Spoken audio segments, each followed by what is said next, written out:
Can I add song to Amazfit watch? Yes, you can actually add music to your Amazfit watch.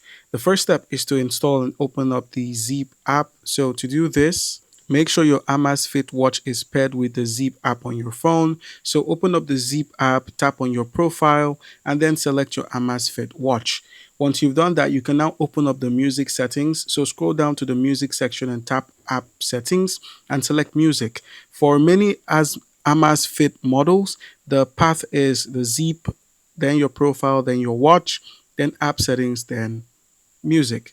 And then the next step is to simply select your MP3 files.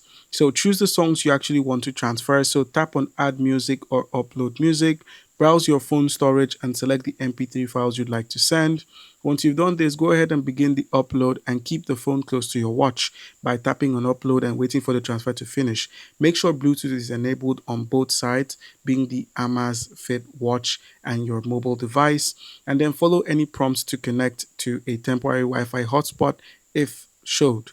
And then the next step would be to just simply enjoy the music once the upload has been completed by connecting your Bluetooth headphones to listen offline and have a wonderful experience. And this can be done by playing music directly on the watch by opening the music app on the Amazfit watch and just start listening.